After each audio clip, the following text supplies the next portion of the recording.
ఓం నమో భగవతే వాసుదేవాయ నమః.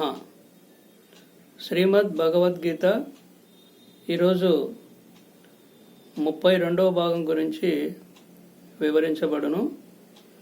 సాంఖ్యయోగము 2వ అధ్యాయం గురించి చెప్పబడును. 1వ భాగం నుంచి 16వ భాగం వరకు మొదటి అధ్యాయము అర్జున విషాద యోగము పూర్తి అవ్వడం జరిగింది.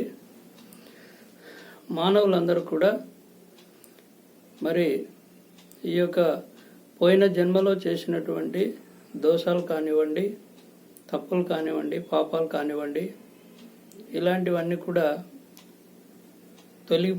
తొలగించుకోవాలి ఈ జన్మలోనైనా అనేటువంటిది అనుకుంటే వారు ప్రతిరోజు ఉదయము సాయంత్రము వారి ఇష్ట దైవాన్ని కానీ ధ్యానం అనేటువంటిది చేసుకుంటే మంచిది.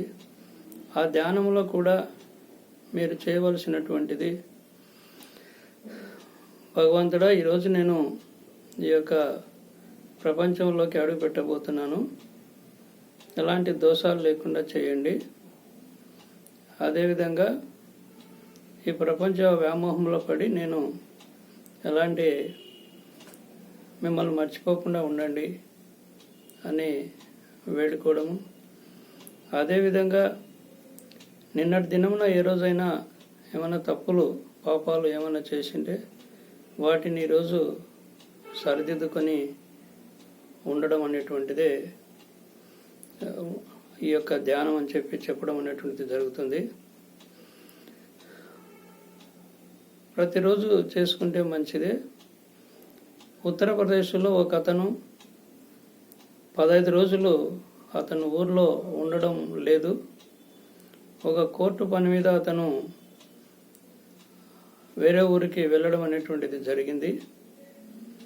అతను ఊరు నుంచి ఆ కోర్టు నుంచి వచ్చిన తర్వాత అతని ఊరికి చేరుకోయిన తర్వాత 15 రోజుల ప్రార్థన దమ్ అని చెప్పేసి ఒకటే రోజు చేసుకుంటే సరిపోతుంది కదా అని చెప్పేసి ఆయన ఒకే రోజు 15 రోజుల పూజ చేసినాను, ధ్యానం చేసినాను అని చెప్పేసి అనుకోవడం జరిగింది. అది మంచి పద్ధతి కాదని చెప్పేసి శ్రీకృష్ణ పరమాత్మ చెప్పడం జరుగుతుంది. అది ఎందుకంటే మనము 15 రోజుల భోజనాన్ని ఒకే రోజు చేసినట్లయితే ఎలా ఉంటుందో ధ్యానం కూడా అలాగే ఉంటుంది. మనం వేరే ఊరికి ఆ ఉత్తరప్రదేశ్ అతను కోర్టు పని మీద పోయినా కూడా ప్రతిరోజు భోజనం అయితే చేయడం అనేటువంటిది, అక్కడ కూడా భోజనం చేయడం అనేటువంటిది జరిగింది. ప్రార్థన చేయకుండా అతను భోజనం మాత్రం చేయడం అనేటువంటిది జరిగింది. అలా 15 రోజులు భోజనం చేయకపోతే మనిషి ఏ విధంగా ఉంటాడో, మనము ప్రతిరోజు ధ్యానం చేయకపోతే కూడా ఆ పుణ్యం అనేటువంటిది తగ్గడానికి అవకాశం అనేది ఉంటుంది. కాబట్టి మరి మానవ జన్మ ఎత్తినమంటే పోయిన జన్మలో కొన్ని పాపాలు, కొన్ని కర్మలు, కొన్ని పుణ్యాలు చేసుకునేందుకే మానవ జన్మ అనేటువంటిది వచ్చింటుంది.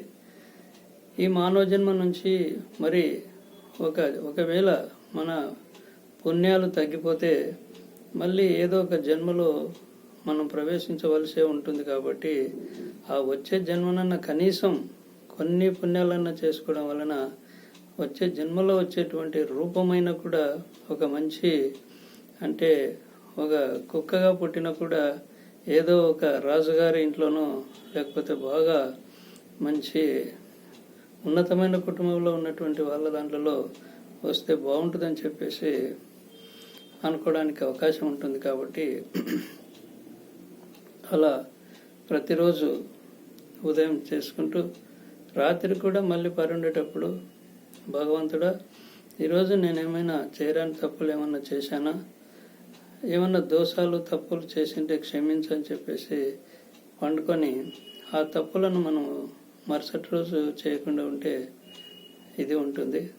కాబట్టి ఆ దొంగ ఏ విధంగా అయితే ఏం పర్వాలేదు వచ్చే శిక్షలో తగ్గించుకోండి అని ఏ విధంగా చెప్పాడో ఆ వాసనలు కనీసం పోవాలనుకుంటే కూడా మనం ప్రతిరోజు ఈ యొక్క ధ్యానం అనేటువంటిది చేసుకోవడం అనేటువంటిది మంచిది. అదేవిధంగా మరి ప్రతి భాగంలో మనకు చాలా ముఖ్యమైనటువంటి పాయింట్స్ మనం తెలుసుకోగలుగుతున్నాము, జ్ఞానం ద్వారా తెలుసుకోగలుగుతున్నాము. కాబట్టి ఈ యొక్క జ్ఞానాన్ని ఇది ఒక్కరికి అనేటువంటిది కాదు, అందరికీ ఈ భగవద్గీత అనేటువంటిది ఒక ముసలి వాళ్ళకనో లేకపోతే యువకులకనో లేకపోతే చిన్నపిల్లలకు అనేటువంటిది ఏం కాదు.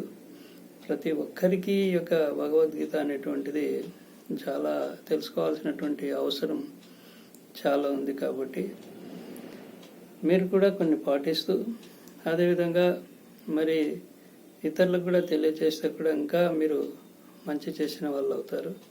కాబట్టి అలా తెలియచేయండి. ధన్యవాదాలతో సిరి జయారెడ్డి.